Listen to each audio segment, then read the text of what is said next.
There's a kind of betrayal that cuts deeper than any knife, the kind that comes from the people who are supposed to protect you.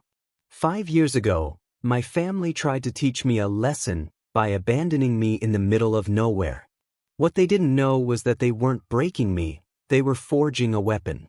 My name is Alex, and I was 19 when my own flesh and blood left me with nothing but the clothes on my back and whatever loose change rattled in my pockets. For months, I fought just to survive.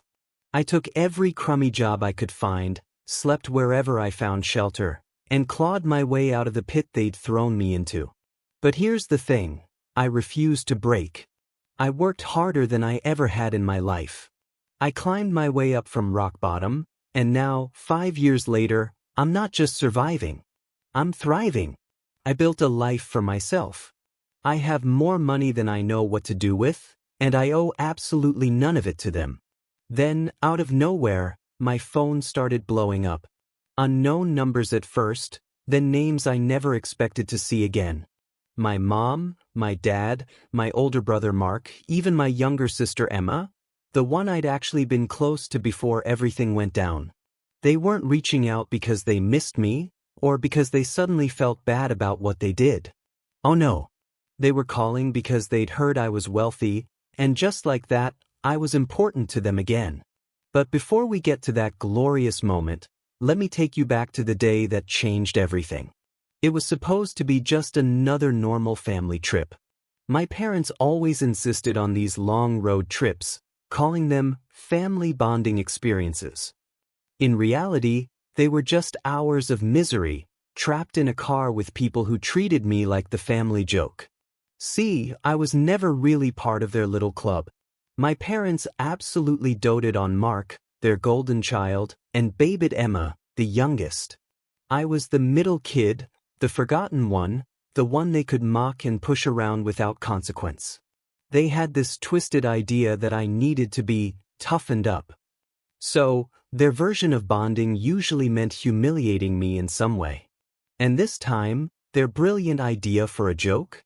To ditch me halfway through the trip, just to see if I could make it back on my own. I remember the moment it happened like it was yesterday. We'd stopped at a gas station somewhere in the middle of nowhere. I went inside to use the bathroom, and when I came out, the car was gone. At first, I thought it was a mistake. Maybe they'd moved to another pump, or parked somewhere else. But as I walked around the lot, searching for them, a cold dread started creeping in. Then, I saw Mark's car pull out onto the highway in the distance. I could almost hear their laughter echoing in my head even before I saw the text from my brother, "Good luck, loser. Let's see if you can make it back without crying." That's when it hit me. They weren't coming back. They had actually left me there. No phone, no money, no way to contact anyone. Just me, alone in a strange town, with nothing but the clothes on my back. My hands were shaking, not from fear, but from sheer disbelief. Who does that? What kind of family thinks that's funny? I don't know how long I stood there, staring down the road, waiting for their taillights to reappear. They never did. I had no choice but to start walking. I didn't know where I was going, I just knew I couldn't stay there. Eventually, I found myself at a diner. An old man, sitting at the counter, must have seen how lost I looked. He asked if I was okay, and when I hesitated, he just nodded, like he already knew the answer. He bought me a meal, the first real food I'd had in hours, and let me sit there while I figured out my next move. That meal was the turning point. I realized that no one was coming to save me. No one was going to swoop in and fix this. If I wanted to survive, I had to do it on my own. And that's exactly what I did. I took whatever work I could find. Washing dishes, mopping floors, unloading trucks in the dead of night. I saved every dollar. I slept in shelters. I did whatever it took to keep moving forward. It wasn't easy. There were nights I thought I wouldn't make it, days I felt like giving up. But I refused to let them win. Years passed and slowly, things started to change. I got a better job, then an even better one. I learned about investments, about business, about making money work for me. I took every bit of knowledge I could get my hands on and turned it into something real. And now, 5 years later, I'm not just okay, I'm thriving. I have money, a home, a life that I built with my own 2 hands. And then, just as I was finally putting the past behind me, my phone started ringing. At first, I ignored it. But then the texts started pouring in. Alex, it's Mom. We miss you so much, sweetheart. We've been so worried about you. Bro, heard you've been doing great. Let's catch up. At first, I just stared at the messages, baffled. These were the same people who abandoned me, who never once tried to check if I was alive. And now, suddenly, they missed me? They worried about me? Then the truth came out. My parents had run into financial trouble. Mark had racked up an insane amount of debt. Their perfect little world was crumbling. And wouldn't you know it, they had a son who was now rich. I didn't respond. I let them stew. And that's when the messages got desperate. Alex, please, we need your help. Don't be like this. We're still family. We raised you, you owe us. Owe them? I owe them nothing. Still, I was curious. How far were they willing to go? I finally answered, but I didn't give them what they wanted. I'll meet with you, I typed, but under one condition. And that's when things started to get really, really fun. It didn't take long for them to agree, of course. They were desperate, and desperation makes people predictable. I told them I'd meet them at a high-end restaurant in the city. One of those places where the price of a single drink could bankrupt someone like my brother. It was the kind of place I had worked my way up to, the kind of place they would never dream of setting foot in unless someone else was footing the bill. I arrived early, sitting at a table with a perfect view of the entrance. When they walked in, it was almost comical how out of place they looked. My father, who always carried himself with that air of superiority, now looked smaller, his usual confidence chipped away by whatever financial disaster had befallen them. My mother was scanning the room, her expression hopeful and nervous at the same time. Mark strutted in like he owned the place, though the tension in his jaw betrayed him. And Emma looked different. Maybe she had changed, maybe she hadn't. I wasn't sure yet.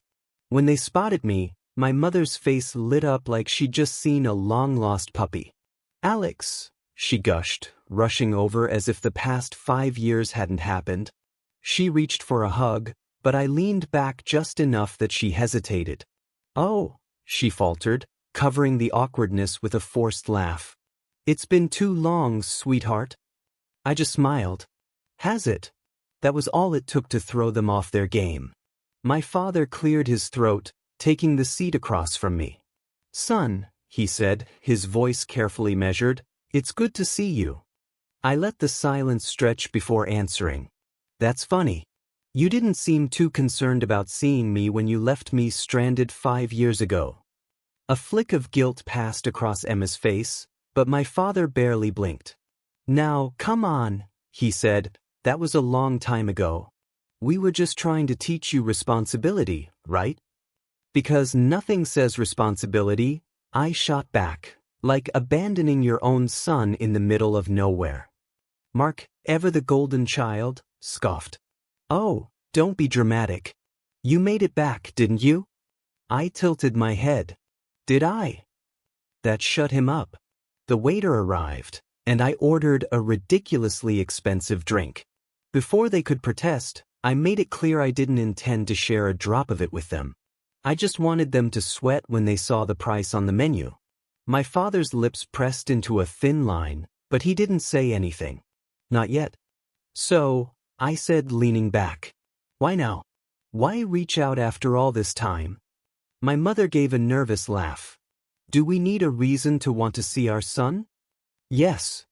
There was another uncomfortable silence before my father finally sighed. All right, Alex, you're a smart guy.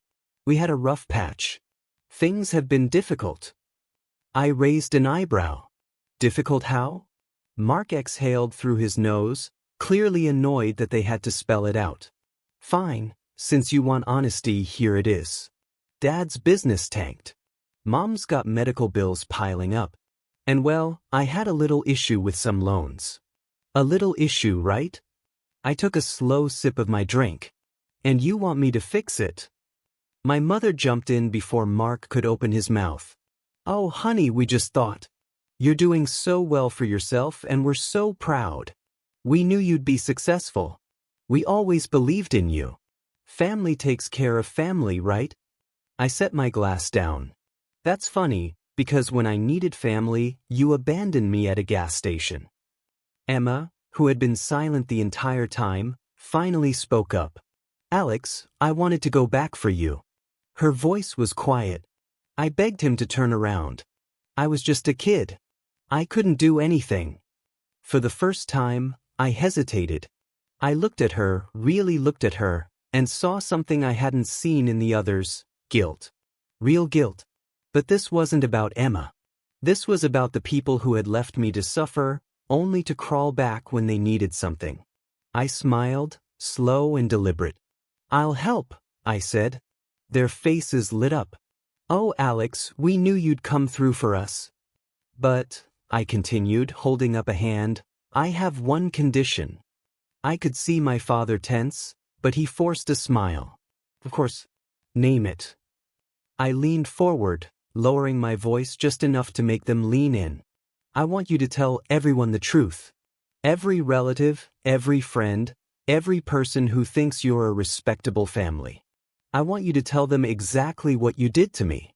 I want you to stand in front of them and admit that you abandoned your own son as a joke, left him with nothing, and never once checked if he was even alive. The color drained from my mother's face. My father stiffened. Mark scoffed, muttering something under his breath. Emma just looked down at her lap. That's ridiculous, my father finally said. I shrugged. Then I guess you don't need my help that badly. My mother's hands were trembling. Alex, please. You don't understand. Oh, I understand perfectly. I leaned back, taking another sip of my drink. I understand that you only see me as a bank account. I understand that you only reached out because you thought I'd be stupid enough to fall for your act. I understand that you don't feel bad about what you did, you just don't want anyone else to know. Mark pushed back his chair abruptly. This is a waste of time. He's just being petty. I smirked. You think I'm petty? You haven't seen anything yet. I pulled out my phone, and in front of all of them, started typing. Their eyes widened as they realized what I was doing. Alex! My mother's voice was shrill now. Too late. I had already hit send. And just like that, the real fun began. The moment I pressed send, my father's face twisted with fury. My mother looked like she might pass out. And Mark? He just stared at me like I had set their house on fire. You didn't, my father said, his voice low and dangerous. I turned my phone around so they could see the message I had just sent to our extended family's group chat. Hey everyone! Since my parents and brother have suddenly reached out after 5 years of silence, I thought now would be a great time for a little story. Did you know they once abandoned me in another state as a prank, left me with nothing, and didn't check in once? But don't worry, they're here now. Not to apologize, just to ask for money. Thought you all should know. Smiling face with smiling eyes.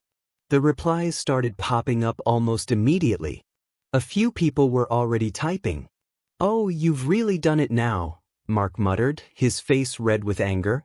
My mother clutched her chest like she'd just been stabbed. Alex, why would you do that? This is family business. You don't air out dirty laundry like that. Ah, I said, leaning back in my chair. But see, I gave you a choice. You could have told the truth yourselves. Now everyone knows anyway.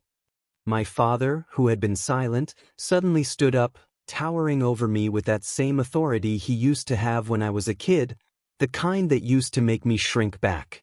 But I wasn't a kid anymore. You think this is funny? He growled. I took a sip of my drink, deliberately slow. Not as funny as abandoning your son to teach him responsibility. His hands clenched into fists, but before he could say another word, my phone buzzed. The group chat was blowing up. Aunt Linda texted, Wait, what is this true? Cousin Jake texted, Dude, what? They really just left you? Uncle Ray texted, Is this a joke? Tell me this is a joke. And then, the real kicker. My grandmother. Grandma texted, Your father needs to call me now. My father went pale. My mother let out a soft, horrified gasp. Even Mark paled at that one. No one ignored Grandma. I smiled, setting my phone down. You were saying? My father opened his mouth, then closed it again. For the first time in my life, he looked powerless. The restaurant, with all its chandeliers and overpriced food, suddenly felt like the stage of a grand performance, one where my parents were the ones under the spotlight. Then my phone buzzed again, a call from Grandma. I held it up, watching as my father's eyes widened. What's the matter? I asked, feigning innocence. Are you going to answer? He swallowed hard, then snatched his own phone off the table and stormed toward the exit. My mother scrambled after him. Mark hesitated, glaring at me one last time before following them. Emma stayed. For the first time that night, I actually felt something close to genuine curiosity. She had barely spoken, barely reacted, and now she was just sitting there. When she finally spoke, her voice was quiet. You really aren't going to help them, are you? I tilted my head. Why would I? She nodded as if she had expected that answer. I thought maybe you'd let them suffer a little and then cave in. I laughed. Oh, they'll suffer. But I'm not caving in. Emma sighed, running a hand through her hair. I never agreed with what they did to you. I wanted to go back. I really did. But I was a kid. I didn't have a choice. There was something in her voice, something that made me pause. So why are you here now? I asked. She hesitated. I guess I wanted to see if you turned out okay. I studied her for a moment. She looked older, more tired. She didn't have the same smug entitlement that Mark had, or the desperate manipulativeness of our parents. Depends on what you mean by okay, I finally said. She exhaled, shaking her head. They won't stop, you know. Even after this, they'll keep trying to guilt you. I smirked. Let them try. And with that, I picked up my glass, took another slow sip, and watched as my family fell apart one message at a time. My phone buzzed again, this time not from the group chat, but from my father. I knew what it was going to say before I even opened it. We need to talk. This isn't over. You've crossed a line. I didn't respond. I didn't need to. They could keep their threats, their guilt trips, their demands for money, because I wasn't falling for it again. Are you going to answer them? Emma asked softly, her eyes flicking to the phone screen. Nope, I said. I'm done with all that. She looked at me, a little surprised. I mean, you're sure? They're not going to let this go. They're going to keep pushing. I smiled, a bit of the tension I hadn't even realized I was holding melting away. Let them. They're not going to get anything from me. They had their shot, and they blew it. Emma looked down at her hands, tracing the rim of her glass with a finger. You're really not going to help them even after everything? I'll help them all right, I said, my voice hardening just a little. I'll expose everything. Everyone deserves to know how toxic they are, how manipulative, how much they really don't care about anyone but themselves. Emma didn't reply right away. She looked torn, and it made me wonder if she had been carrying a little of that guilt with her all these years. But then, just as I was about to finish my drink, I noticed something in her eyes, a hint of agreement. I don't think I can keep being a part of this either, she finally said, her voice quiet but steady. Not if this is how they're going to act. Not after what they did to you. I was taken aback for a second, but I managed to hold it together. I hadn't expected her to say that. She had always been the one to side with them, no matter how wrong they were. You're sure? I asked, genuinely curious. She nodded, her lips pressed tightly together. I've been thinking about it for a while. The way they treat everyone like their personal ATM, the way they manipulate people into doing what they want, It's too much. I nodded slowly, trying to process what she was saying. Well, I'm not going to be their punching bag anymore. I'm done playing the part of the son they can just throw away and expect to come crawling back when they need something. She glanced at her phone, which had been buzzing almost nonstop. You're really going through with this? I took a deep breath, looking out the window at the world beyond the restaurant. Absolutely. Before I could say anything else, my phone lit up again, and I saw a notification from the family group chat. It was from Aunt Linda. Everyone needs to hear this. I'm going to call a family meeting. This isn't something we can just ignore. Alex deserves an apology. My father, presumably, had forwarded the message to her. They were trying to spin it, trying to make it sound like they were the ones wronged, trying to paint me as the villain. And I wasn't going to let that happen. Ready for the next part? I asked Emma, standing up from my seat. She didn't answer right away, but when she did, her voice was firm. Let's do it. I walked over to the host stand, pulled my phone from my pocket, and tapped the group chat. With a few quick strokes of my finger, I hit send. Family meeting? You can't be serious. I'll be there, but I'm not apologizing. Here's what I'll say instead. I'm done. I'm done being the scapegoat, the punching bag, the person you call when your credit cards are maxed out. You made your bed, now lie in it. I won't let you manipulate me again. And when I say I'm done, I mean it. I put my phone on the table and met Emma's eyes. Her jaw was tight, but there was a flicker of something else. Pride, maybe. We walked out of the restaurant together, and for the first time in years, I felt free. Like I was finally shedding the weight of the past, one text at a time. The next few days were a blur of calls, messages, and threats. My father left multiple voicemails, begging me to reconsider. My mother sent me long, rambling texts full of half-hearted apologies and emotional manipulation. Mark, of course, had nothing to say except for a few choice words in the family group chat, accusing me of ruining everything. And then there was the big family meeting. I showed up, just like I said I would, but this time, I wasn't the one who was going to beg. I walked in with my head high, my back straight, and I could feel the weight of 5 years of silence between me and the people I once called family. They were sitting around the table, all looking at me with a mixture of guilt and anger and disbelief. My father opened his mouth to speak, but I held up a hand to stop him. You've had your say for the last time, I said, my voice calm but unwavering. Now it's my turn. And then I began to tell them everything. I told them how they left me, how I had to figure everything out on my own, how they never once checked on me or cared to know if I was okay. I told them about the late nights I spent working my ass off to get to where I was, to build my life from the ground up without any help from them. I told them about the debt they had run up, the lies they told to everyone else, and the way they constantly tried to manipulate me into giving them money, pretending like I owed them something for the help they had supposedly given me. I could see it in their faces as I spoke. My father's facade of control started to crack. My mother, the woman who had always prided herself on keeping up appearances, couldn't even look me in the eye. Mark just sat there, seething. When I was done, I stood up. I'm not here for your apologies. I'm not here to listen to your excuses. You wanted me to figure it out? Well, I did. And now that I've made something of myself, you think you can come crawling back? That's not how this works. I turned to leave, but then I stopped. Oh, and one more thing. I'm cutting ties. All of you.